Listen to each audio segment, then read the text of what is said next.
I think.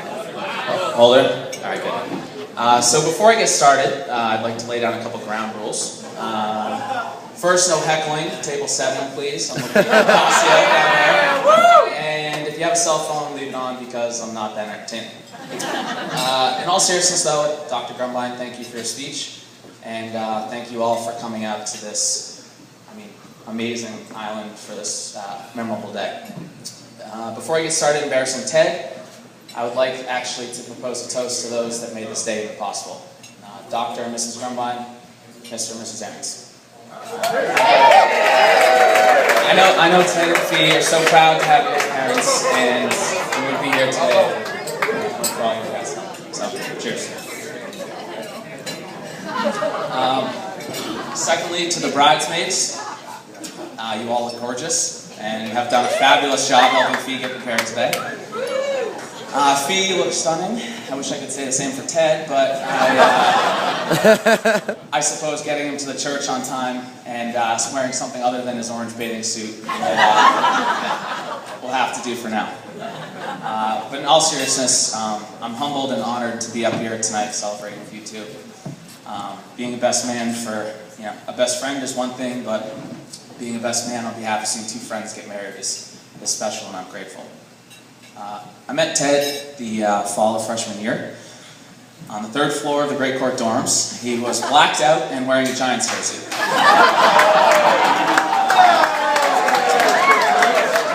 Clearly not a lot has changed, but I digress.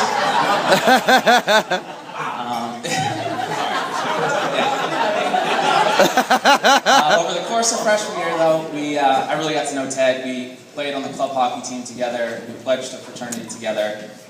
Yeah, thank you. And we were even forced to haze one another during a special session just he and I had for playing club hockey. I'll never forget those sticks of margarine coated with hot sauce and mayonnaise that he so lovingly prepared for me that one time. Amidst all of that, though, you remember that? Yeah, that was disgusting. Amidst all of that, though, I came to know a man driven with great energy, attention to detail, and a thirst for hard work, artfully concealed, of course. Now, this is a man of such craft that he used to store empty Gatorade bottles beside his bed at night, so that when he awoke to go to the bathroom, he didn't actually have to get out of bed.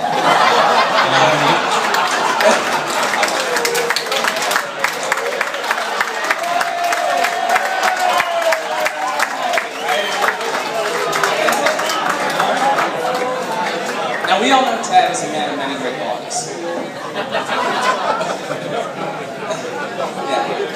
Generous, sincere, caring, thoughtful, and patriotic are just a few adjectives that come to mind today.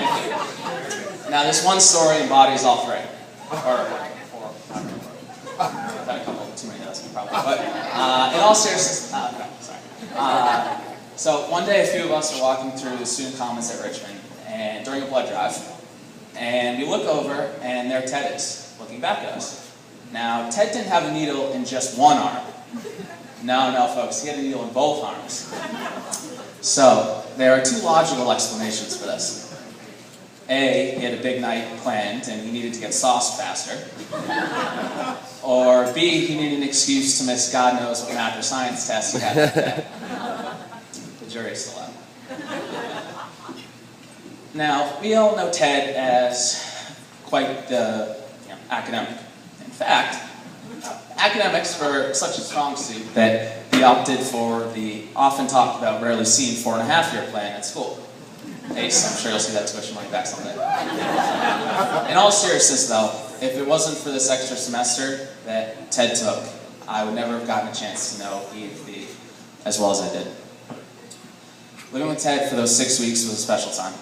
I got a chance to see he and Fee as adults outside of school, living, working together as partners.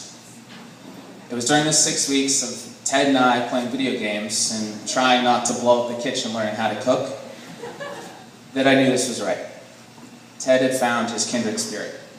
this amazing, beautiful, energetic, and above all, patient girl who absolutely adored him for everything that he was. Watching the care and the love these two have for one another gives me no pause that the next 75 years of your lives together will be a fantastic voyage. I once read a quote by a great American.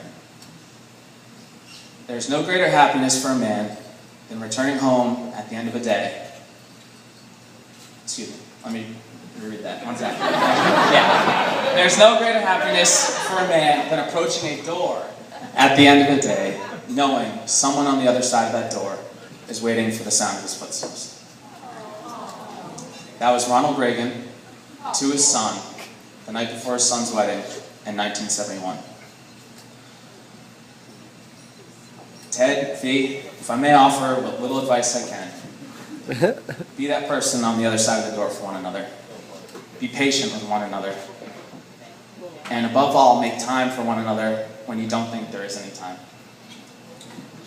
Ted, I'm so proud of you and Fee, and I look forward to a party like this for your 50th anniversary.